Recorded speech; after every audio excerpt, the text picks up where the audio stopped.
You are now entering the world of a movie review. A world full of drama, joy, ridicule, movie spoilers, unpopular opinions, and adult humor for as far as the eye can see. Welcome to An Evening at the Movies.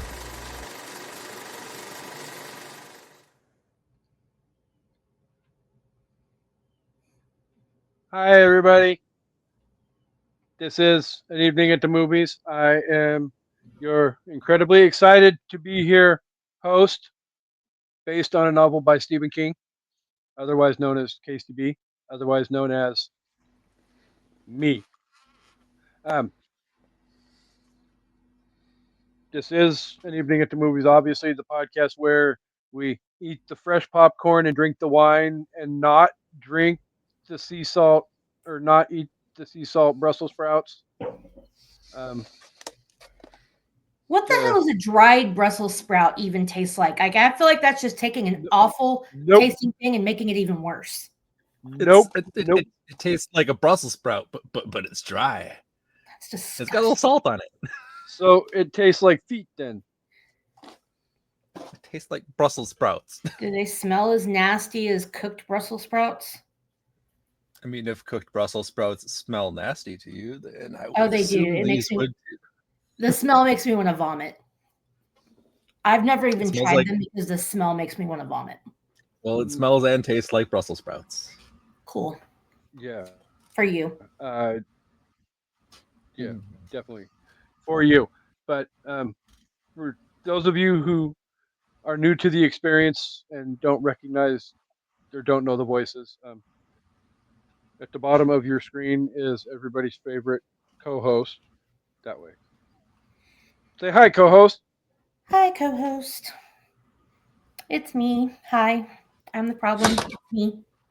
It's you, Mario. Exactly. I'm here. It's me. And Hi. I'm the problem. It's me. she's the one that's responsible for the fresh popcorn and the wine this week. Otherwise, we'd be eating the stale popcorn and drinking the watered down sodas. Exactly. Technically, it's bagged popcorn, but it's not stale. So, I mean, I'm not going to complain. yeah, So, my dinner.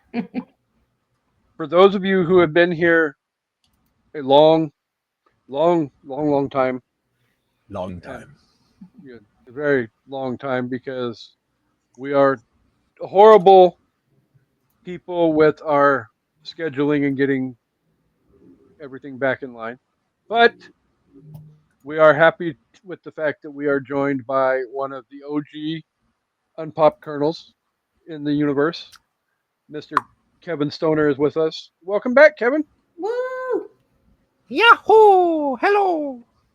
It's been a long time coming, but I'm going to challenge our listeners to see how many Taylor Swift lyrics they can pick up in these episodes. I'm just going to start throwing them in. You guys won't I was even going know. to say, I didn't catch that. Oh, I know. You guys won't even know. That's the fun of it. I mean, at the same time, I guess I'm going to beat you to the fucking punch and just say if they can pick up on the references, then maybe they should all call their Starbucks lovers. Exactly. I doubt our listeners are going to get them unless Shanna's listening. There's already been 2. You got the first one, right, Casey? You know that song. Hi, Shada. Probably. If it was on my homework list, then I know I it. don't know if anti-hero. Well, both of the ones I've just done were in the Eras Tour movie, and you were forced to watch that, but not that means that you would remember them. Anyway, it's been a long Keyword time coming, but Kevin's finally back.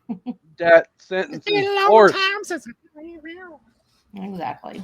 So, Kevin is a loyal and devoted fan of An Evening at the Movies, as well as the person who we are paying tribute to again this week on An Evening at the Movies. Why? Because Sunday was his 78th birthday. And yes, we talked about possibly bringing you a special bonus episode on his birthday, but I'm not going to lie. It's been a crazy freaking week. And I really don't want to get into it, but if you know, you know, and I know that one knows. Yeah. So anyway, Stephen King Birthday Bonanza. I don't think I need to explain and define what those words mean. It it is what it is. Stephen King. So we're celebrating his birthday. Uh, so we've been here for the last month. We talked about it, chapter 2 last week. Was it last week? Yeah. Okay. We talked about some children in the corn, and we talked about um, dude. Oh, Corey Haim, Silver Bullet. Oh, yeah, that's right. where's your card, dude? Exactly. What does mine say? Sweet. Ah, What does mine say? Dude. so we are here this week though because we are going to wrap up Stephen King Birthday Bonanza, and by doing that, we're going to discuss one of not the most recent, but one of his most recent movies that has been released within the confines of the year 2025. So I I still requested haven't it. seen Loki. What was that? I still haven't seen The Life of Loki. It's a life of Loki. The Life of Chuck. Oh, okay. I was like, I knew the life of Chuck. I was like, oh, is Chuck who played Loki? Hiddle, Okay. I got it yeah, now. Hiddleston. I got it now. I haven't seen that Oh, either. I guess then there's two movies that have came out since the monkey came out. I still haven't seen The Walking either. It was so good. Amanda has. Jerk. Sorry. Sorry, not Not, sorry. Again, it's not not your. my fault you live in a podunk town. So, if you didn't pick up on the little drop in the middle of all that, we're going to be talking about and discussing 2025's The Monkey. So, um, not going to lie, we have done our little new battle game the last few weeks. I didn't prepare a battle this week, so you and Kevin are off the hook. Well, that's okay. So, Oh, Kevin didn't get to play though? nope. I didn't remember how it worked anyway, so I would have That's had to okay. relearn. I've only seen it once. Well, there you go. I mean, no, I'll be nice and save my idea for Kevin's next episode because we will be having Kevin back. I mean, next month, I assume, right? Well, I mean, Kevin is welcome to come back whenever Kevin wants to come back. Why are we Kevin is. talking about Kevin like he's not here? Who's Kevin? Hi, Kevin. Some guy who. Yeah, that guy. Oh, I've seen those movies. You got Macaulay Culkin on this shit? Yeah. Kevin can go fuck himself. That show is really funny. I haven't seen it. I've heard of it though. It's very funny and very meta, but it's also really dark. Like it's dark. I don't know. It's really funny. I love it because it takes that whole like era of TV of Everybody Loves Raymond and King of Queens and all of that, and just like turns it on its head with the whole dopey husband trope, and it's just like this is such bullshit. Anyway, it's just funny, but and I just like the title. But no, I don't want you to go fuck yourself. We love you. I mean, what you do on your own time is your own business, but I'm not trying to I insult was you. gonna say, what if I'm flexible? What you do on your own time, I'm not going to kink shame. Any Mew. Anyway, let's talk about monkeys. Not Monkey Shines. They clearly did some stuff to not have any copyright infringement. I already have I have comments about that when we get to it.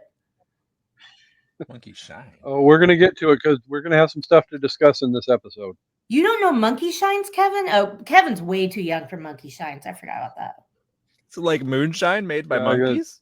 No, Monkey Shines is a Yes, horror that- movie that came out before you were born. I'm gonna Yeah, stick I with was my gonna head say, I think canon. I was in 6th grade when that movie came out. I just always remember the box at Blockbuster. I always wanted to rent it because I thought the box was so cool. Yes. For those of you who might be younger than Amanda and I, the video store, Blockbuster, is a little place that we used to go on Friday nights and get these things called videotapes. And we'd take them home and put them in these Are you devices lumping called- me out of the crew of people who would know about Blockbuster? Weren't you born in like the 90s, like mid 90s? What year were you born? Blockbuster and Family Video died in like the early thousands. I remember the fucking Okay, I guess video that's true. stores. Yeah, I was still going to Blockbuster at least through the year 2000s. That's I fair. remember renting VHSs at the goddamn stores. Monkey Shines came out in 1988. I was not alive. I know. Yeah. I was in 6th grade. Remember on Friends, Kasey, when they had Marcel doing the ad for Monkey Shine beer? Yes. That was such a good throwback. But anyway, we're talking about the monkey. Let's talk about the monkey. Yes. But before we can talk about the monkey, we need to know that the monkey released on February 21st, 2025. It was directed by Osgood Perkins, was released by Neon Pictures. It had a budget of $10 to $11 million. They weren't sure about how much money they spent. That's not very much. Oh, Okay. and the special effects in this movie are not a whole lot to shake a stick at. I mean, I don't know. The Final Destination style kills are pretty elaborate. I mean, they're not like good. I don't know. Okay, we'll get to it, but that just seems like a really low. It doesn't Oh, feel trust- that low budget to me. We're gonna get to it, trust me, because Okay. it's gonna come up. It had a box office of $68.9 million Was this So- movie in theaters? for Yeah. like 5 a minutes. month. Yeah, it wasn't very freaking long. No, it might have actually been a couple of months, but yeah. I mean, movies don't stay in the theaters very long unless it's like Star Wars, Marvel, blah blah blah blah blah anymore, or Top Gun Maverick. Even those really don't anymore either. No, I believe the general rule of thumb is 45 days after movie release, theater release date is the estimated streaming date. So go figure. Um, if you have not seen The Monkey, I'm not even going to bother telling you to pause the episode, go watch it, and come back because you can watch this episode and get what you need to get. And then if you feel like you need to go watch it, you can go watch it afterwards. So, There's not really a big, I mean, there's like one little plot spoiler, but even if you spoil that, it doesn't really change. To me, it We're wasn't not- that big of a deal. Like, we're not ruining the movie at all Yeah. by you could totally spoil this and still go watch it if you want to watch it. It's like Yeah. Final Destination, where the fun comes from the kills, pretty much. Right. I mean, so The plot twist is barely that. yeah, exactly. If you do need to know where you can find it for streaming purposes, I minimally political, but we don't do politics on an evening at the movies. Can officially say that I will say the name now that as of tonight, Jimmy Kimmel is going back to work. You can find it Yay. on the Hulu that is owned by Disney Plus, aka the Mouse. Otherwise, if Kimmel was still suspended, I wasn't going to tell you where to find it because fuck Hulu. I said what I said. As long as the Eras Tour movie is on Disney Plus, I can't give it up. Well, I mean, where's my Star Wars movies available? Disney Plus. So You don't own those? I own several different versions of at least 3 out of the movies, being the original trilogy. Who wants to But get off their ass and go put in a DVD or Blu-ray though anymore? I don't. I own physical media, but I don't want to go get it. Exactly. Everything is on my Plex server. Like I Right? own most of it. Like if I am passionate about something, I will own it. But Right. I will also desire the efficiency of just playing it on the goddamn TV over having to stand up and get it.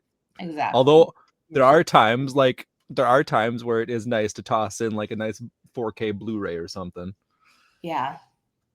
Well, but the 4K, I mean, like, so my brother puts all his 4K stuff on his Vudu, and the quality comes through.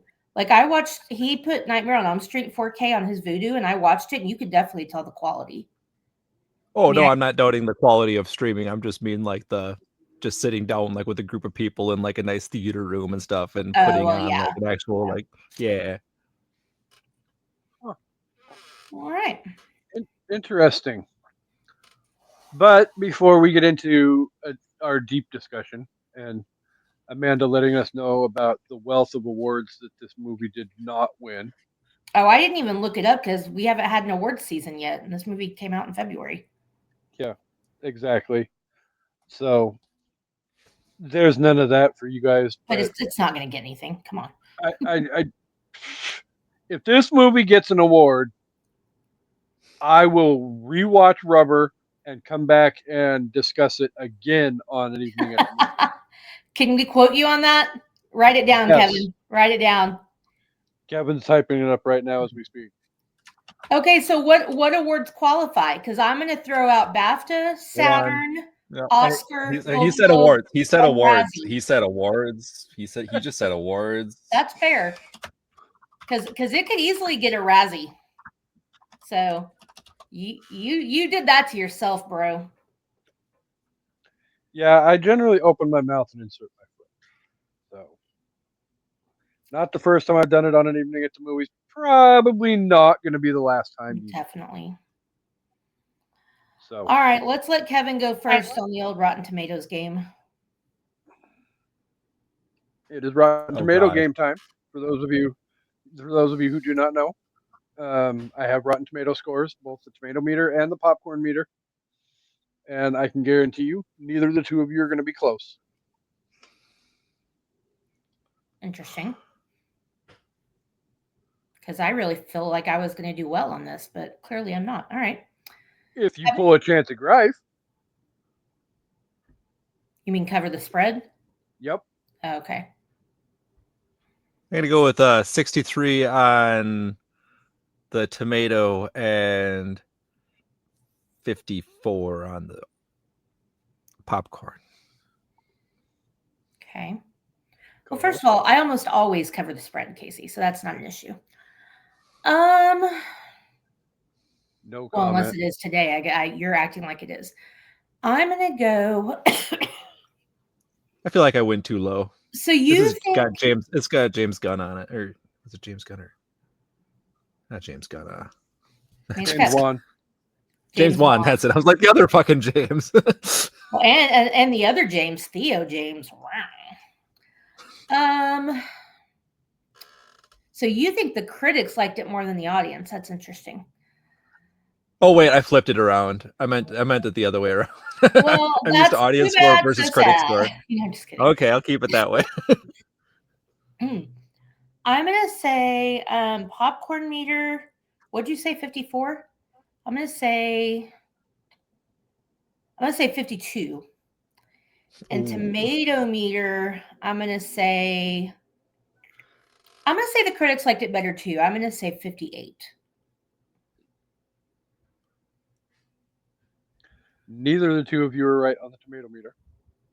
Okay. Lower? Wasn't that bad. I liked it. Kevin was closest on the tomato meter. Oh, so it was higher.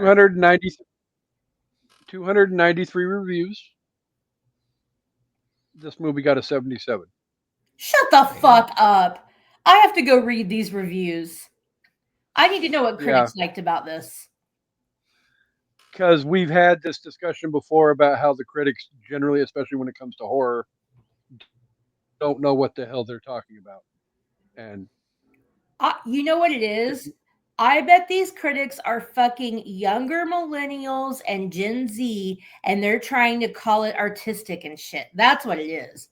Because I guarantee you, Siskel and Ebert would have shit all over this movie. oh God, yeah, in a All heartbeat. right, I'm gonna go read some of these later after we're done. And twice on Sunday. And actually, you both done proved me wrong on the popcorn meter. But returning to the show for the first time in forever, Kevin is our winner because the popcorn meter gave this on 2,500 plus verified reviews Dang. a 55%. Ooh, Damn. Kevin. Look at you. I keep my votes. I keep both my votes. Yeah. The fact that both of you were within, what, 3%? I cannot believe the critics liked it that much more than the audience. That is There- wild. I don't hate this movie.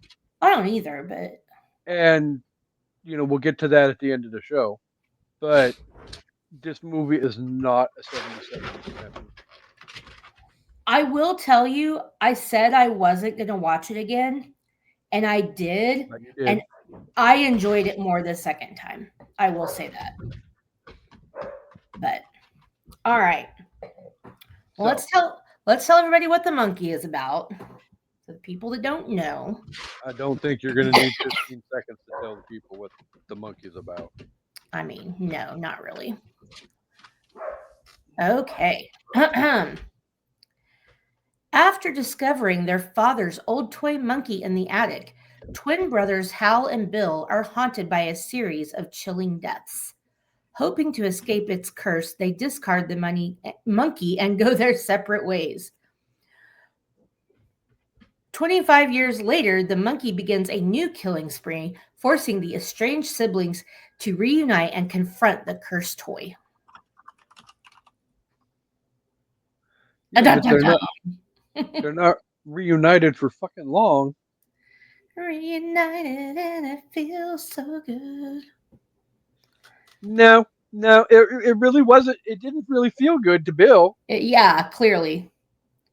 Okay, so one good thing I will say off the bat is that I love that the same kid played both kid brothers and the same adult played both adult brothers. I thought that was awesome. I mean, there are aspects of this but movie that I didn't realize the kids were the same too. Yeah, I didn't either. I realized during the adults, but I didn't realize with the kids. It took me a minute to realize the adults were the same. I don't think they did that good of a job, but it was some of the angles where like when they obviously show over the head, like that's a obvious trope that they always use in like the same person playing two people in the movie. So as soon as I saw a bunch of that, I'm like, oh shit, it's the same person as adults. I didn't even realize it when they were kids though. Theo James just has a few like distinct facial features that are like, okay, I could pick up on it, but you can't. I mean, because they're twins, but they don't even look like twins in my opinion. But so anyway, I thought that was cool. No, and no shame involved, but I mean, you should know from the Phoebe Ursula situation that that's how they film the twins all the time. Like whenever Phoebe's talking, they're shooting over Ursula's shoulder. Phoebe's face. Whenever Ursula's talking, they're shooting over Phoebe's face. Right. Or over Phoebe's shoulder into Ursula's face. Exactly. So y'all know what I mean. So, but all right. So,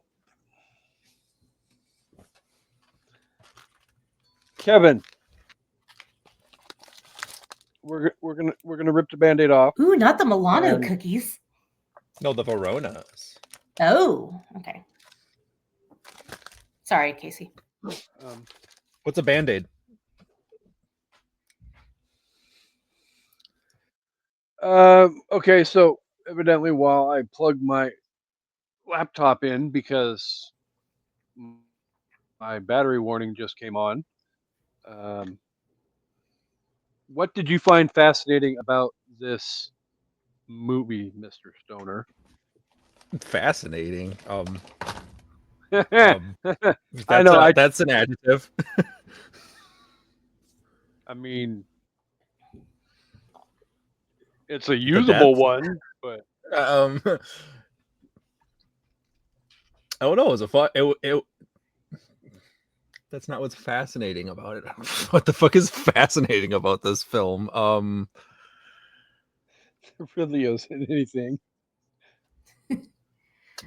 What did you like about it? I feel like I cannot think of a single fascinating thing about it. Did anything intrigue you? Did anything tickle your fancy? Did anything kiss your knickers? I'm just pissed that Adam Scott didn't get more scenes. Okay, so the beginning of this movie, that pissed me off because the beginning of this movie tied into absolutely nothing, and I definitely could have used more of Adam Scott. I know. Like, I get that it was just a one-off that some random person ends up with the monkey, but they really could have somehow tied Adam Scott. Like, they could have tied the beginning and at the end somehow. Like, you know how they could have tied it in? That could have been what the fuck is that kid's name? Not Timmy. What's the son's name? Edie? Oh, Petey. I was Petey. like Jimmy, Timmy, Petey. That could have been adult Petey. Like that, they should have like somehow tied that in, and that pissed me off. But yeah, we needed more Adam Scott. I want more of Adam Scott in anything and everything. So yes, I'm with you on that.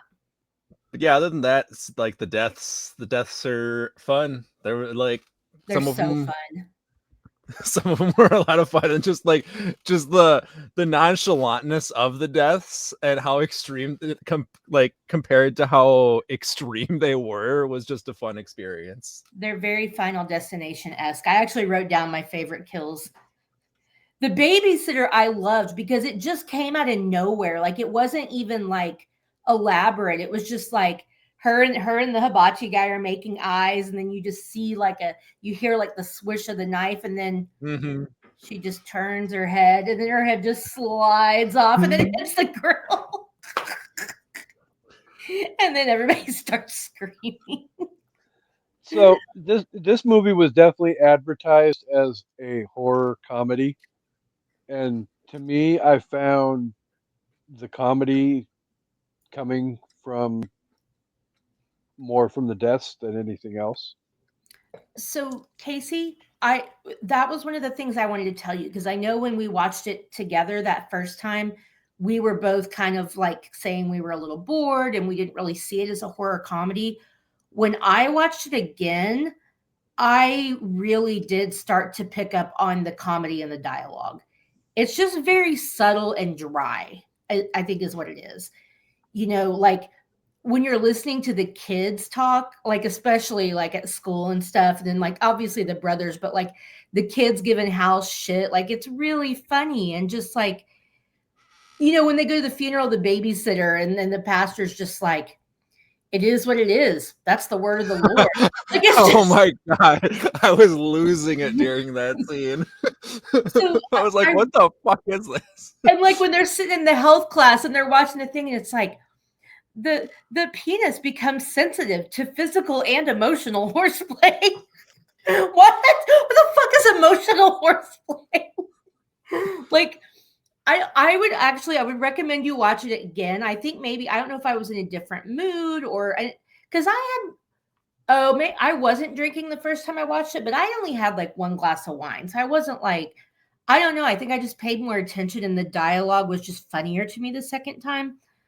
I don't know. There was just a lot of like when the realtor dies and the cop is like talking to Hal, and she's like, "Have you been up there? It's like that restaurant, Spaghetti City." Like Well, he's covered in the blood. He's covered in blood. I mean, I did laugh over the whole. I haven't been in there since I found the crusty sock or the steady Yeah. sock. Yes. I mean, I that think totally came out of fucking looking for nowhere. more, and that's why I wasn't paying as much attention to the dialogue. And I don't know if maybe that's what you were kind of like too. Like I think I personally had so much anticipation for the horror and what is this monkey going to do and what's going to happen. And so I wasn't really like paying attention and giving credit to what was happening in the story. And so when I watch it the second time, like I was really like you know when the kid comes home, when Hal comes home and he's not wearing pants because those kids were giving him shit about his mom wearing the pants in the family. I didn't even notice that the first time. The second time I watched it and they're like, well, your mom has to wear the pants in the family now because your dad's gone. Two people can't wear the pants in the family, so I guess you have a pants problem. And then he shows up at home only wearing his boxer shorts because they made him take his pants off. Like I totally missed that the first time. So I don't know, maybe watch it again. Like I don't know. I definitely caught more of the second time. Not jumping the gun to the review portion, but this is a movie I will probably more than likely watch again down the road. Unlike certain other movies that have been requested on the show that took forever to get on the show inside of the first year. Not naming any names. Rubber. Oh, another line that I missed that just like made me like just laugh hysterically was when Ricky was like talking to Hal while they're in the car waiting for everything that's going on, and he's talking about his dad being gone, and he's like, "My mom just says he's out chasing pussy," but I'm like, "There's pussy right here in town, you know?" Yeah.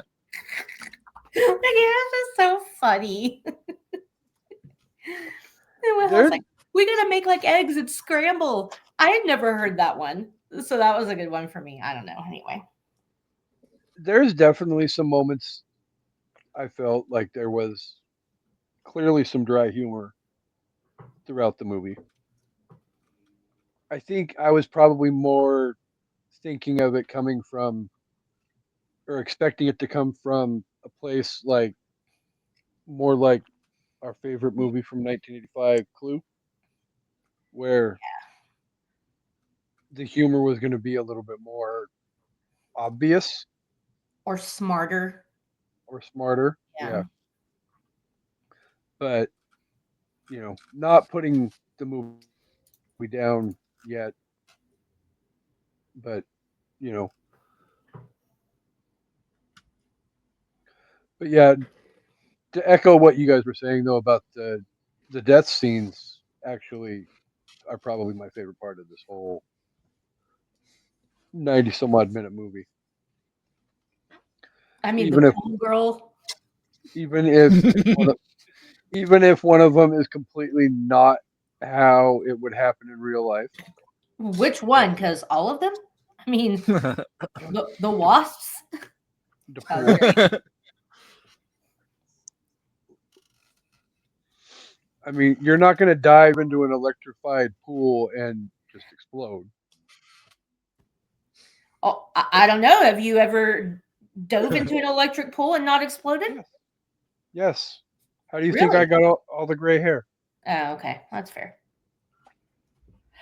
Can we talk about how the babysitter's name was Annie Wilkes? Oh my god, that was so on the nose. Say on the nose again. Your accent's so adorable. Oh, it was so on the nose. You're from You know, you get Kenosha, don't you exaggerated. know? You get exaggerated accent now, don't you know? You can't point out the accent because then it gets amplified. Oh, so cute. That was definitely a surprise that I was not expecting at Yeah. all in this movie. I know. It came out of nowhere. But I mean, it's one of those things that gets encompassed into especially a lot of King books where, you know, for those people who have read a certain 7 book series called The Dark Tower. All things serve the beam, uh, where certain novels are connected and intertwined in scissoring, um, and all that. Scissor So, me timbers. Amazing. uh, but so yeah, having the babysitter be Annie Wilkes was one of those. If you're a hardcore Stephen King fan, you're gonna love it and respect it, especially considering how much of a psychotic witch Annie Wilkes really is. And the babysitter was so sweet and cute, making eyes at the cute hibachi guy. I was like, oh, they're so adorable. And then she's just like, Stephen King and Taylor Swift, king and queen of Easter eggs. I'm telling you. I love that about both of them. I love King's Easter eggs. Well, Taylor's Stephen better. King walked so Taylor Swift could run. Sure. What about walk? King's been doing a long walk. Yeah. A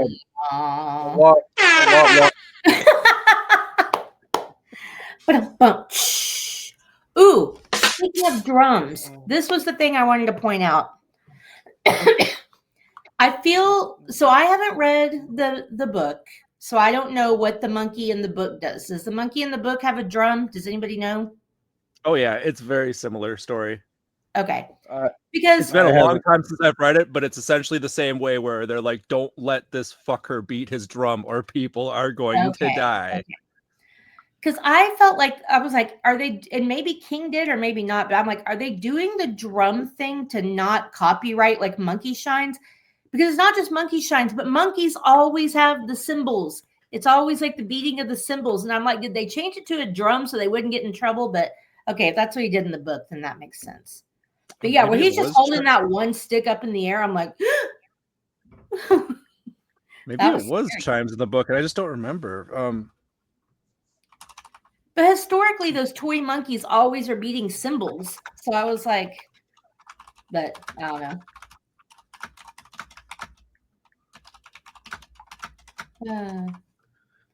I loved when Ricky showed up. I was like, what's Corey from the sewer Michael Myers doing here? Because that's Corey from Halloween Ends. Okay. So apparently it's symbols in the story, according to a quick AI overview. And I'm getting a call from my sister. One sec. Oh. So yeah, I think they changed it so that they didn't have to worry about copywriting, but that could just be me and my opinion. Who knows? The drum thing is cool. I mean, very well could be. I mean, you know as well as I do that King books are not adapted to the screen word for word how he writes them. Right. But I don't feel not a cheap shot at the directors or anything. Just his work is hard to adapt to the screen because of the way he words shit. Well, but that's not even a King thing, and I feel like they could have gotten around that because that's not just. I don't feel like whoever made the movie Monkey Shines would own a monkey beating cymbals because that's a classic, that's a classic toy thing. That's not a. They didn't invent that, Like that's an old school classic toy, a little monkey with the cymbals, and you wind it up and it does the thing. Like they don't. Unless those people copyrighted it, which I doubt they did. I mean, it was the 80s. I'm sure they didn't have that kind of money. Who had copyright money for a B horror movie in the 80s? Nobody. The people who made Chopping Mall. Okay, fair. Would they copyright Pancake Nipples? Probably. Kevin walked back and he was like, "What did I walk in on? Why are we talking about Pancake Nipples? We're talking about monkeys." Kevin's seen Chopping Mall. Oh, I haven't. God, I love Chopping Mall. Kevin has not seen No, because we haven't done an episode on it. You can still watch it. You haven't seen Chopping Mall? Oh wait, yeah. I thought that you guys were going to do an episode about it, and then you didn't. And then I was going to wait for you to actually do an episode on it. Did we ever? We had never do Chopping Mall, did we? Or did we? Did you? No. Yes, I think you were going to record it when Kasey was visiting, and then you didn't. So I don't think it ended up happening. We watched it when he was here, but we didn't do the episode. Yeah, we did in the movie theater. Yeah. And I'm not talking about Alamo Drafthouse. No, we watched it in my movie theater. You got to see the pancake nipples on the big screen. Which makes the pancake nipples even more pancake. Ba-boom. I don't know. Maybe they thought the drum thing was more dramatic, because I could see how with the, you're waiting for the other shoe to drop, basically, that was probably more dramatic. Or maybe they just didn't want to be accused of copying off Monkey Shines. Who knows? So, according to AI, the change is due to Disney's rights over the iconic cymbal-banging monkey toy, particularly associated with Toy Story 3 leading filmmaker, blah, blah, blah, blah. That's ridiculous. That is like an old toy from like the 50s. How can Disney own this is AI? This is AI. Well, and it's according to Screen Rant, like, is the source. I mean, Screen Rant is usually pretty accurate, but then again, Disney owns fucking everything now, so they probably said, oh, look, little kids back in the 50s used to play with this stupid mechanical toy. Now we're going to turn it into a cartoon and copyright it. They don't own Jimmy Kimmel. Huh. Well, ABC does, which is owned by Disney. They still own him. They just, not him personally, but they just said, hey, we'll put him back on the air because he made them both their bitch. Yeah. No, that's not true, because none of us know exactly what he had to agree to get his little suspension lifted. So, well, we'll see. I think he's on tonight, right? Yes. I'm watching it. So I already set my DVR to record that shit, because as far as I've known, they haven't even announced who's even on the show tonight. I wonder if Jimmy Kimmel's going to be. I think I would hope. I think he will be respectful. I don't know if he'll apologize, but he knows he's got a lot of people working for him that need their jobs, so I think he'll be respectful of that. But we'll see. And that's the one thing that he hasn't really spoken out about it, but it's been addressed, like with him and Colbert, where their primary concerns weren't necessarily for them as much as the 200 people that work on their shows. Right, they're millionaires. They don't need the money, but their staff does. Exactly. Politics? Politics.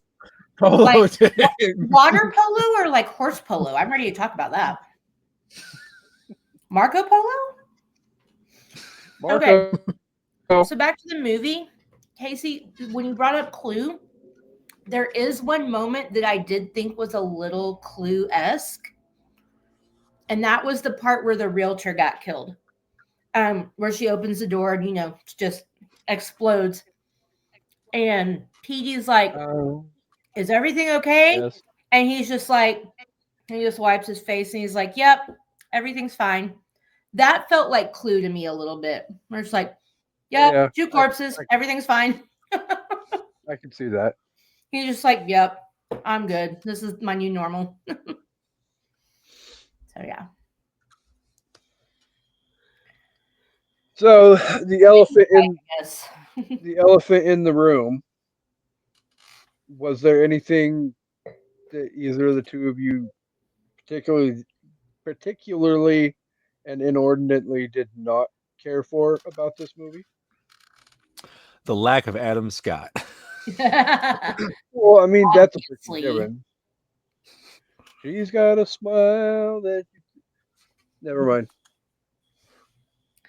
Obviously. That's it? I'm not trying to get... No, I'm... Not you, I'm talking to Kevin. I was going to say, don't make me sing. You'll get us pulled off of freaking YouTube. It's no, this isn't a negative, but like I forgot to point it out earlier, the weird like speech things where like the mispronunciations when they were kids and whatnot. I'm pretty sure those are ripped directly out of the book. or the Oh, really? story. Because Stephen King writes intentionally wrong words all the time in his stories, and Oh yeah. those sounded familiar. What year was the story written? I think this is an old one. Okay, because it I- was definitely modernized because, well, obviously because it said 1999 when the kids were kids, but it was funny to me because like the one little girl, like the Asian girl, she was talking like how Biggie Smalls talked back then. Like she was like your moms, like then your moms deserve better. Like that's how Biggie always talked. 1980. And I think that too was like I don't know if it was just like a East Coast like black thing or if it was I don't know because I didn't obviously know, but that was like a thing in the community. They would always say like my mom's, and so it was funny that she was saying it like that. I was like, why is she talking like that? But I'm sure that wasn't in the book, but it was really cute. But I nothing love how the girls particularly. were bullying him like they were boys, but they're girls bullying him so hard. I know, like an army of them. So And Kevin, then show with all the bananas. for those of us bibliophiles that have not read this short story, I read this novella, back in whatever like you want to call it, 20. I read this back when I was still working in Midwest manufacturing. So this has been years. do you remember which of his collections it's in? Oh, well, it should be right here. AI will tell you. Hey, I'll probably Skeleton tell Crew. you. That's Oh, what I okay. thought it was, but I wasn't 100% sure, and I didn't want to say. If you're interested in reading said story, go check out. So now I can officially say, because Kevin's AI said it's in Skeleton That's Crew. not So if you AI. want to That's read, just straight Googling. I'll point out when it's AI. That was just Googling. oh, It's right okay, here. It's right in front of my face. okay. So according to, as Dre says, Google, you can find the book to read in his Skeleton Crew collection. So, um, co-host, So for do you me, have anything you hated? yeah, well, not hated, I guess, but sorry. Um, so again, This like I said, scene. what? I said this scene.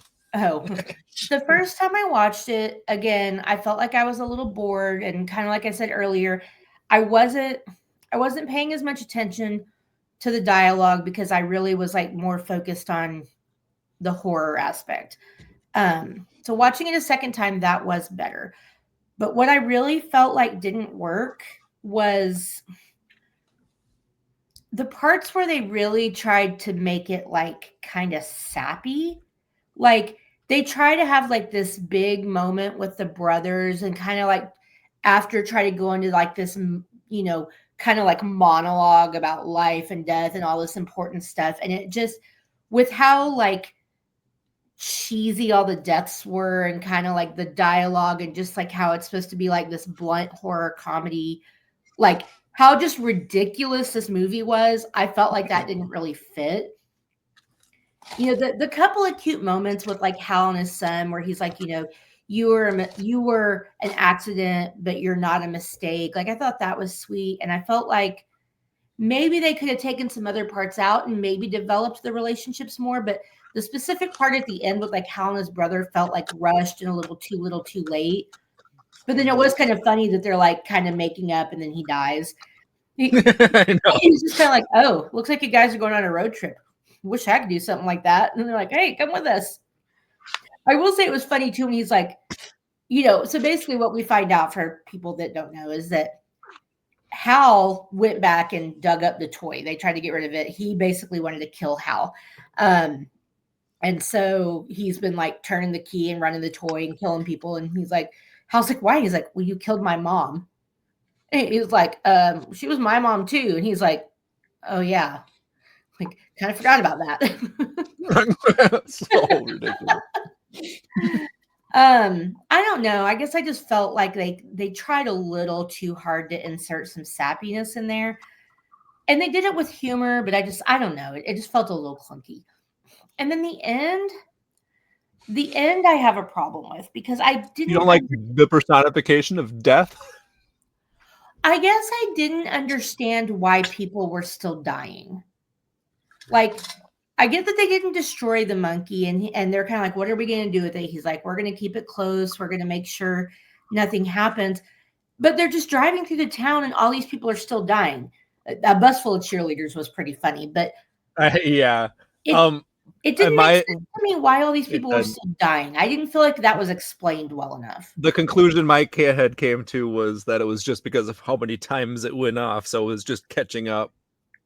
That was my the way my head worked around it for logic. I mean, he did hit it. He did hit it a lot of times. That is true. I guess I just thought it would have all been done by then, because a lot of shit with how much there already was.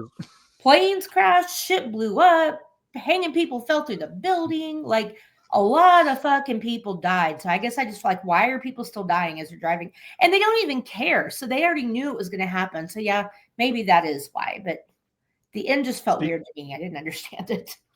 Speaking of people hanging, at some point in this, I do have a quick run of the 29 on-screen deaths. Okay. There was 29 deaths in this movie. Oh, god damn it, I fucked up. I was gonna do it. I should have fucking scripted it properly instead of having it like that. I was gonna ask you guys how many on-screen deaths you thought there were. Oh, yeah, you should have, because that would have been good. Rewind. Oh, I wouldn't have guessed that many, though. I guessed 29. You fucker. I have my 8 favorite written down, and I would have guessed at the end there were probably about 15. So I probably would have guessed like 22, 23. I wouldn't have guessed 29. So, well, there's a caveat.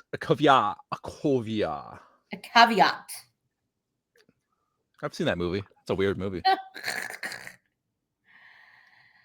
All right, Kasey, what did you not like about the movie? I think in a lot of ways, you kind of sort of brought it up with the clunkiness, and that it really felt like it didn't flow like I expected it to. The pacing was weird at times. Yeah, and there's times that the pacing actually wasn't that bad at all. Yeah. And again, I've said it before and I'll say it again, I don't hate this movie. I just felt like there's certain things that I was probably coming in expecting X, Y, and Z and got LMNOP instead. And I'm just a second or third watch probably might change my opinion on that. Unlike, last week with it chapter 2. I think expectations are important when going into this movie. I had way different expectations, and that definitely affected my viewing experience. And I think it did for you too, right? Earth to Kasey. Say that again. I said that viewing expectations definitely affected my viewing experience, and I think that was probably the same thing for you. Yeah. That I had different expectations of the movie than what it was, and so that affected how I watched it. So definitely, this is not the first time that there's been a comedic, finger quotes in the air, King movie. And I probably was expecting, something more along those previous lines. And yeah, this is definitely. I definitely feel like after finally getting all the way through this movie, that this is a movie that definitely warrants going back and watching a second and or third time. I want to get high and watch it. I really, really do. It was nice. Amanda was going to watch the monkey, but then she got high. No, I want to have a gummy and watch this so bad. I need to tell Shanna to do that. Oh, God. I feel like they were trying to channel Shaun of the Dead a little bit, and they didn't pull it off, but I feel like sometimes that's what they were trying to do. But I could definitely see that. It definitely wasn't. It wasn't It wasn't scary to me at all. Actually, like there was a few, like maybe one or two, like kind of jump scares for me, but for the most part, it didn't scare me. I laughed, and really, I just laughed. Like the kills were so over the top that I was just like, "Oh my god!" Exactly. You're just waiting for the drum to go off because you're waiting for another kill because you want to see what the fuck is gonna happen. 29 times. Yeah. Well, because I forgot about all the ones that they showed after Aunt Ida died, like the lawnmower guy and the guy with the espresso machine. So I forgot about that whole handful of people too. So yeah, 29. That I just started thinking about those. Yeah, there's a lot. The lawnmower guy. Oh my god, that was gross. Now it feels like Maximum Overdrive, where it's just like people are just dead everywhere.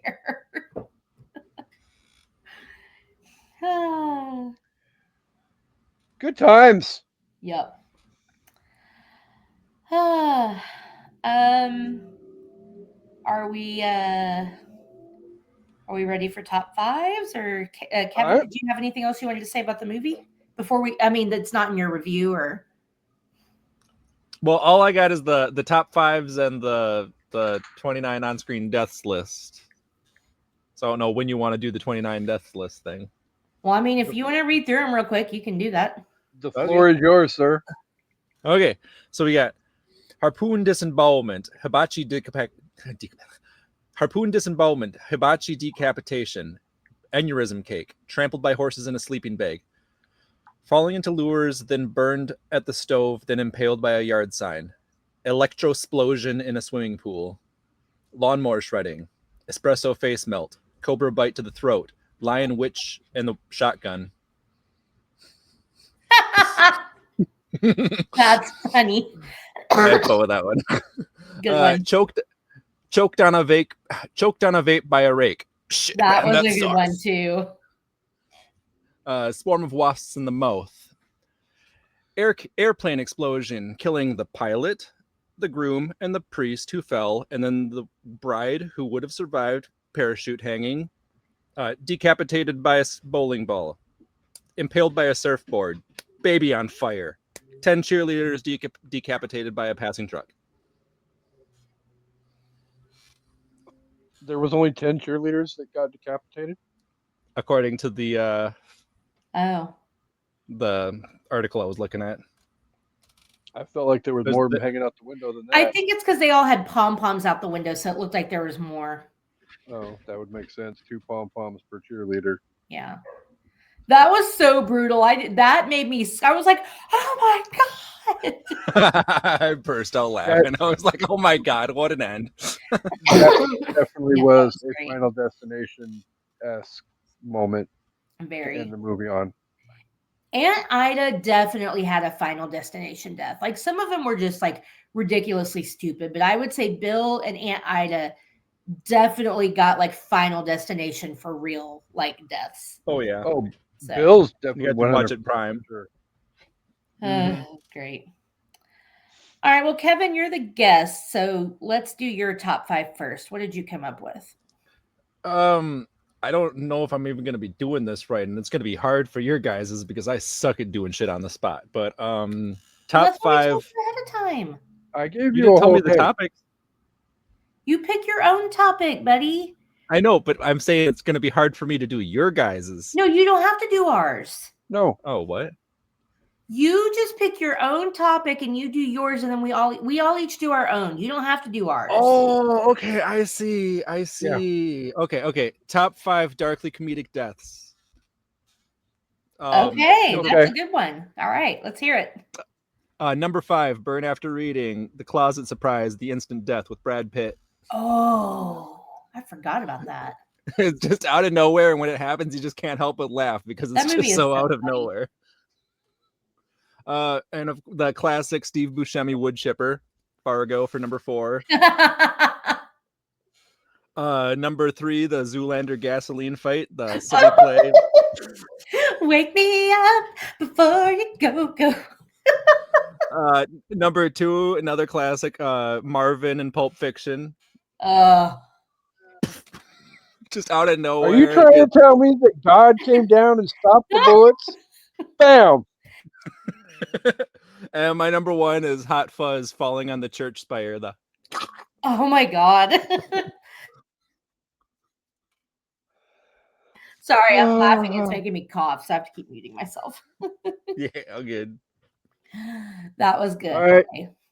Yeah, no, Ladies you don't first. have to do ours. Sorry. Okay, I see now. I see how it works now. If you have Yeah. any like you want to name as honorable mentions of ours, you can. Yeah. But like I'm trying to think. I mean, this isn't supposed to be comedy, but one I always think of that just makes me laugh so hard I pee a little is Jason with the sleeping bag. Oh, He's like beating the girl against I've only heard you guys explain it. I don't think I've I seen don't know it. how that's supposed to be scary. It's just so funny. He's like rage killing her, just beating her against the tree. But how about the sleeping bag scene in this movie?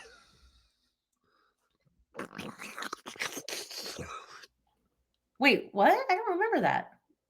What am I Trampled by forgetting? horses in a sleeping bag. Oh, yeah. Yikes. It was soup.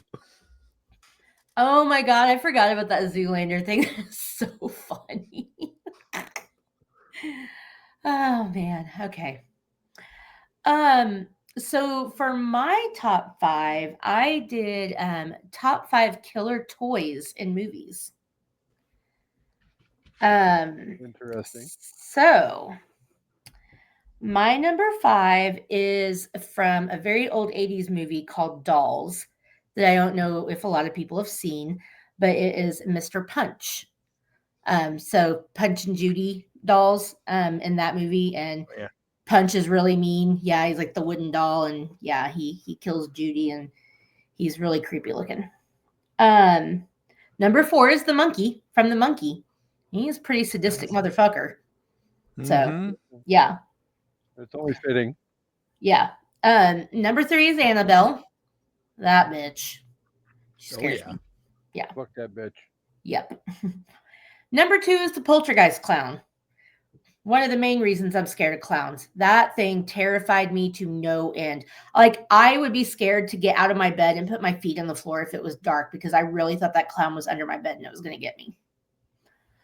And then number 1 obviously has to be Chucky. I mean, Chucky is the greatest of all time. Like, I was gonna say if Chucky's not your number one, yeah, you're fucking fired.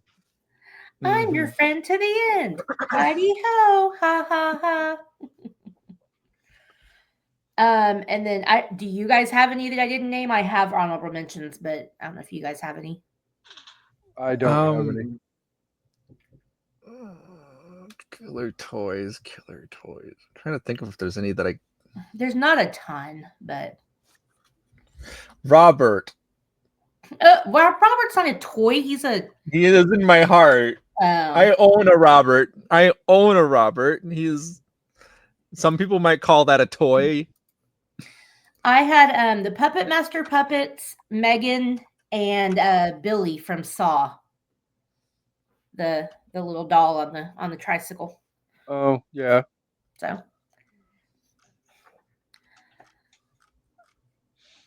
all right, Kasey. All right. So I'm kind of sort of along the same lines as Kevin. Um, I went with gruesome horror movie deaths, not from slash, the big three slashers or Final Destination, Okay. because I feel like you could almost do a top 5 just on Final Destination alone, and then Mhm. you could do top 5s pretty much from Friday the 13th, Halloween, and Nightmare on Elm Street all on their own as well. I thought of one for Kevin's. Chubbs and Happy Gilmore. It's sad, but it's funny because the alligator that took off his hand ends up killing him. Oh yeah. That's right. Okay, sorry. It's backwards poetic. It's the opposite of poetic justice. Okay, go ahead, Kasey. All right. So I didn't actually put mine in order, so I'm going to put them in order as we go. but I have one, two, six. So I've got two honorable mentions. Um, the first one being uh, the chest burst from Alien. Ooh. I like it better in Spaceballs though. Hello, my baby. Hello, my honey. Hello, my ragtop gal. Okay, sorry. Not gonna lie, I am excited for Spaceballs 2. I'm scared. And I'm scared because it just like I was with Axel Foley when before it came out, but it's What do you Mel do without Brooks. John Candy? So, that's yeah, one of those things you can't. Barf. I don't know how they're gonna do this without John Candy, but for those of you who don't know, it has officially started filming, though. So, Nice. uh, and my other honorable mention, not necessarily a gruesome one per se, but it's definitely one of those. It kind of sort of gets you horror movie moments.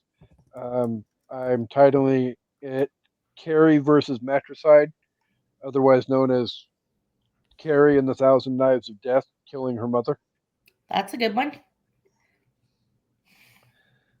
Let's see. We'll go number five. Um, I believe his rank was sergeant, but Sergeant Pembry from Silence of the Lambs. Ooh. Ooh, yeah. The that was the one with Hannibal Lecter and the or was that the Face Off one? That's the face off. Okay, either way, both of those are in there. That Yeah, whole that's when he pulls his face off because then he puts that guy's on his face to make it look like him and they take him out of the place. Oh, Blah. that was the the Red whole Dragon. No, oh that's no Silence of the Lambs. When the guy yeah brings in his food, he rips that guy's, he like basically uh-huh. rips that guy's face off. It puts that guy's face on his face so they think he's that cop and they Yeah, take but him out of the building. isn't that the escape sequence in the Red Dragon though? No, that's Silence of the Lambs. No, it's Silence of the Oh, Lambs. So all oh, right I'm thinking of something totally different. Sorry. Nice try though, little Gen Z, little young millennial. Hey, I read the books. That was I I'm I just learned giving you shit. I'm sorry. I just my I memory's poo poo. And bye, okay Amanda. well deuces. I mean, I guess we My pissed her memory's off. my memory's so bad I forgot who Amanda was. I mean, wow. I mean, Sorry, evidently, I had technical difficulties. evidently, Kevin knows how to piss Amanda off. No, Kevin. I'm sorry. I was just messing with you. No, I was having technical difficulties. All right, so let's mark that one and that one and that one, so I know not to try and do them again. All right, number four, swimming pool of death from the monkey. Yes. One. I Amazing. That was definitely one that I was not expecting per se Yeah. Nobody until the expects a whole leg to blow off and hit them in the head.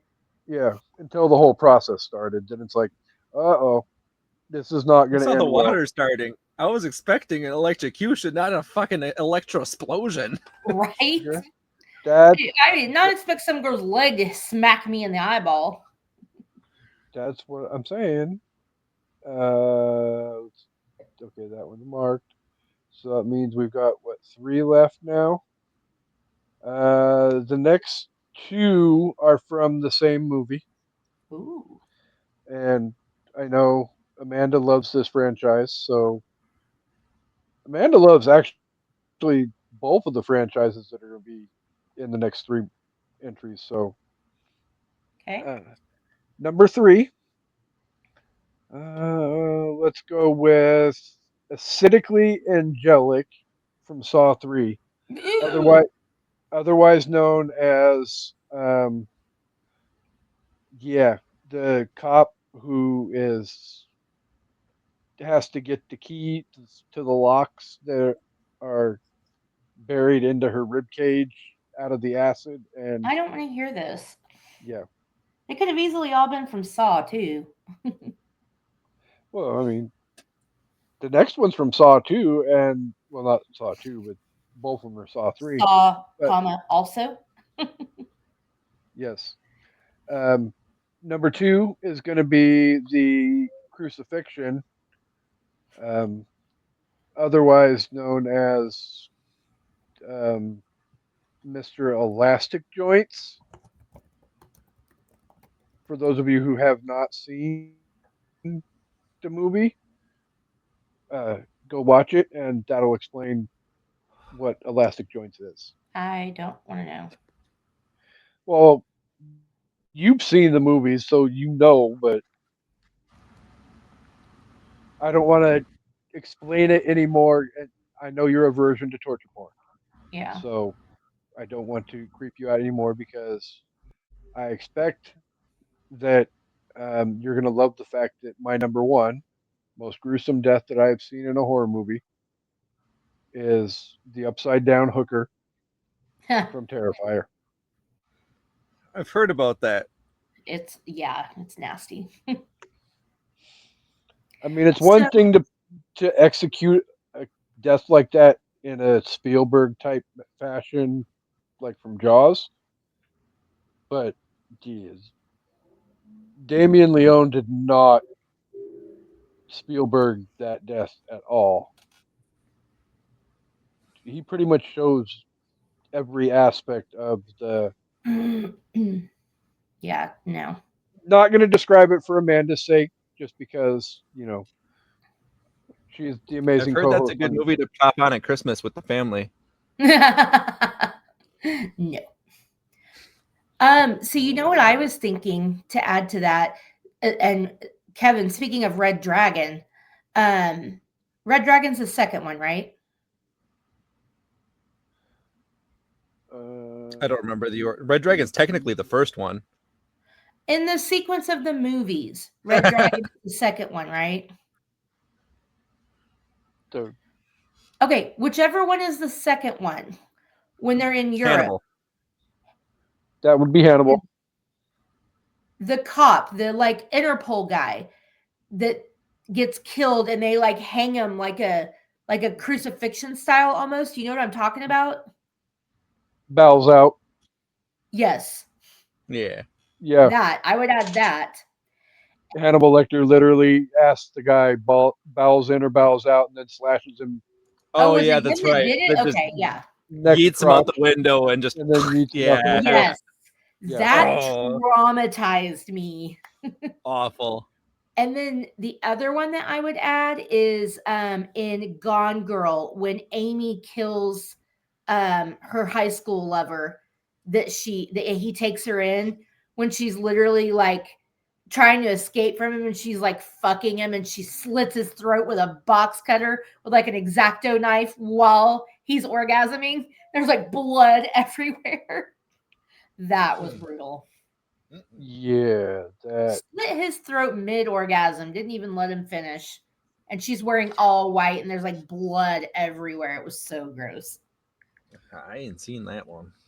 You haven't seen Gone Girl? Oh, it's so No, good. I've heard of it. I've seen Horse Girl. It's not like that. I know it's nothing like that. Nothing's like that. That's a weird ass fucking movie. I don't even know what it is, and I can tell you it's not like that. Oh, Horse Girl. It's got oh god, she's in Community, Annie in Community. Oh, I know you're talking about. I can't remember her name. Yeah, it's got her in it, and it's it's a ridiculous psychological movie. I don't even remember what the fuck happened in it, but it was a ride. But Kasey, you've seen it. You know what I'm talking about, right? Yeah. Yeah. Neil Patrick Harris's death. Yeah. Yeah, that is one of the most, and I knew it was coming because I had read the book, but that was like they did a good job of like that was a super brutal on-screen death that I was like, "Oh my god." Like Kevin, just Google that death scene and watch it. Like it's like, whoa. It's very like vivid and colorful because the room is just like neutral tones, and she's like wearing all white, and like it's so gruesome. But the worst part is that, like, yeah, she's having sex with him because she wants people to think he raped her, and she's got to have his semen. So it's a means to an end. But it's like, if you're gonna murder him, at least let him finish. Like, you're basically raping him. You're using him. Okay, At least let him finish. Yeah. Like, come on.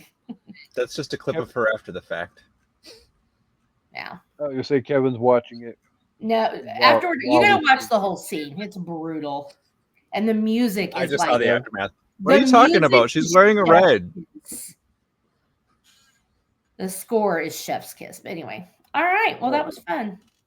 Oh yeah, we should do our reviews real quick. Yeah, and my baseball team is set to start in about 20 minutes. So And I have to eat, so yeah, let's do this. yeah, I haven't had dinner yet. So, Kevin, what were your thoughts overall on the movie? And go ahead and rank it out of 5. It is a movie that I would recommend to people that enjoy stuff like Saw and mainly or especially Final Destination, where the deaths are the fun things to watch. I'd recommend it to King fans. It's been a while since I read the book. I don't remember quite how accurate it was to the book, but a lot of the stuff did feel very familiar. Like I said, I think a lot of the like lines themselves are nice, like Easter eggs back to the book and stuff like that. I don't remember quite what happened in the future, if that was how it went down with the brother trying to kill him. But it's just it was a fun movie. Don't go into it expecting big ol' horrifying jump scares or like deep lore or anything. It's just a fun movie. I'd give it probably 3 exploded arms or exploded legs. Nice. Co-host. I agree. I think expectations are vital when watching this movie because I had way different expectations than what I got. This didn't really feel like a King movie to me as far as what you're used to, what a typical King thing is. I think you definitely need to go into this expecting a horror comedy. And again, like Kevin said, not a lot of jump scares, not really a lot of horror, just a lot of fun gore, a lot of dry humor. Not a lot of great storyline, but just kind of a fun movie that is, weird, but in its own good way. I think I'll give it, I'm going to be my usual slutty self, and I'm going to give it 3.5 giant wasps' nests. They're just staring at it the whole time, and they're like just looking at it. Like, you want me to back up? No, man, no. The fuck? There's that one little crack in the window. So yeah, like everybody else has already said before me, if you're expecting one of those quote unquote epic King horror movies, then yeah, you're probably going to be disappointed with this movie.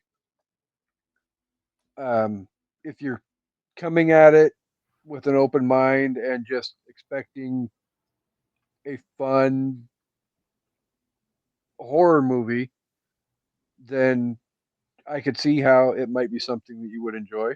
And again, that's why I'm willing to give it a second and or third watch just to see exactly how I feel about it after that. So, but definitely I understand where Amanda's coming from when she says you can definitely appreciate certain things differently coming into it with an open mind and knowing what to expect and having your expectations lowered from what they may be coming into the Well, movie. it's not even So lowered, it's just different. yeah, On the lowered top probably not the greatest adjective, but On the top of expectations, I will mention that my background for the non-visional listeners is the monkey's head superimposed onto a stripper, and that is a scene from the movie. I forgot to mention that. That cracked me up so hard. When he was like, "Now I see you everywhere," and it's like a stripper bends over, and like her head comes under her legs. It's the monkey's head. Sorry, Kasey. Sorry, Kasey. Oh, you're fine. I like I said, I will go back and I will watch it a second time, probably a third time. This is definitely one that I feel like could have the potential to be a movie that I do watch over and over again on the regular, just not overly regular. There's other King movies that I'll watch all the damn time. This probably won't be it, but you know, after a while, I'll watch it again and enjoy myself just because I'm weird like that. And in a way, there's times that I do like off over the top Final Destination type deaths. So I'm going to give the movie 3 Adam Scott filled moments or minutes. Yeah, that's probably the runtime. That's probably the actual runtime of Adam Scott time. I figured I didn't have a point of reference, so hey, why not? The joke was already out there about Adam Scott wasn't in the movie enough, so we'll go ahead and go with that. So just remember, it is what it is. It's the word of the Lord. That fucking scene, I was losing it. I had to pause it to message the chat. I was like, what the fuck even is this goddamn funeral? How is her head still on? Don't think about it. Just don't think about it. But not her head, because that's separate. A separate issue. Worst funeral ever. Yeah, it was. So it is with great reverence and respect that we bring another amazing Stephen King Birthday Bonanza to a conclusion. Because we weren't here Sunday for his birthday, happy 78th birthday to the King himself. Yay! And many more on Channel 4. Obviously, again, as always, we can't end the episode though without thanking the listeners and the Unpopped Kernals for being here each and every week. You guys are incredible. We love you to death. Not a Final Destination / Monkey Death. So we appreciate and love you guys all. Yes. Kevin, where can our amazing Unpopped Kernals find you on the dark interwebs? Oh God, nowhere. I'm just existing, y'all. Okay. So normally we give Kevin the opportunity. Well, Kevin doesn't have his own podcast. If I was, yeah, and sometimes I have things to plug, but right now just not particularly. Like I haven't made any music in a while or any like other art and stuff, so I don't really have much to plug right now that's current. Like if you want to listen to some of my old music, it's Stoner Music EC on SoundCloud. Check out. I don't think I even have a Facebook. That became a struggle because remember my Facebook account got nuked, so like all of my art and stuff got nuked too with that. So I used to be able to guide people to my Facebook page, but God, I need to make my website. I just need to fucking make my website. I should do that tonight. I got nothing to do. Social media. That sounds fun. I might work on that. Yay. ExtraCelestialProductions.com if it actually. Oh God, what even is that right now? I was like, you better make sure that's real.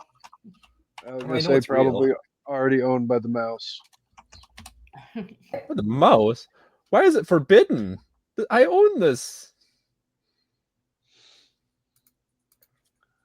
All right, well, I'm going to make some dinner.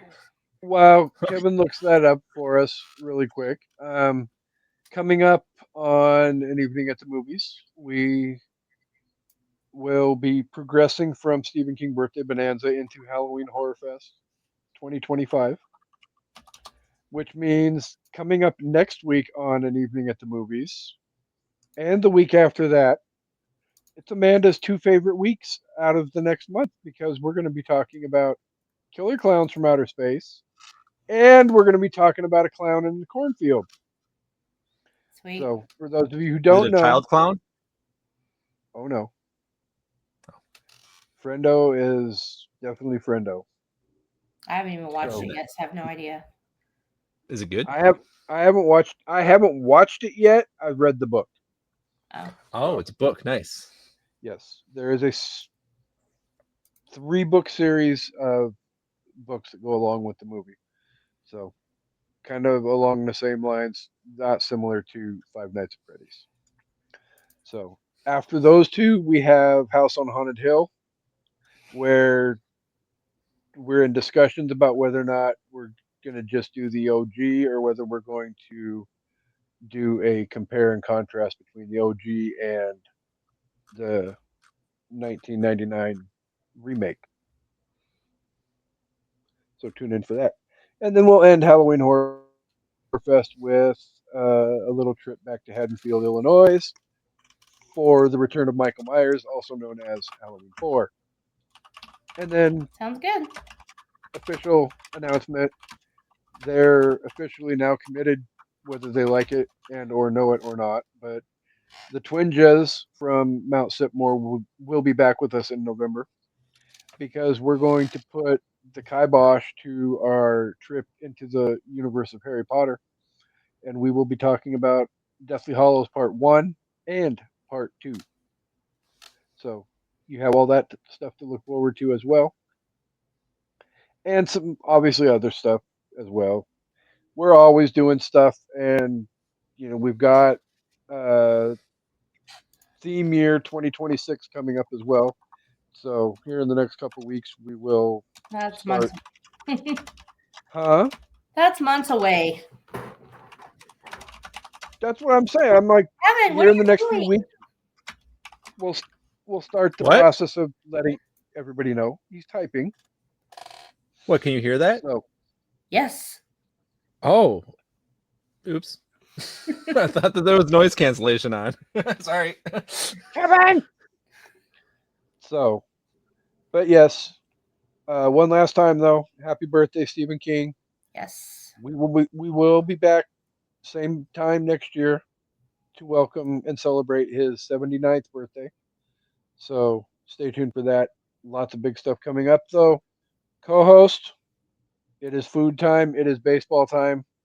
Take us home. All right. Well, Kevin, thanks for coming back. We've missed you. Hope you get to come We back missed you soon lots, for buddy. some more episodes.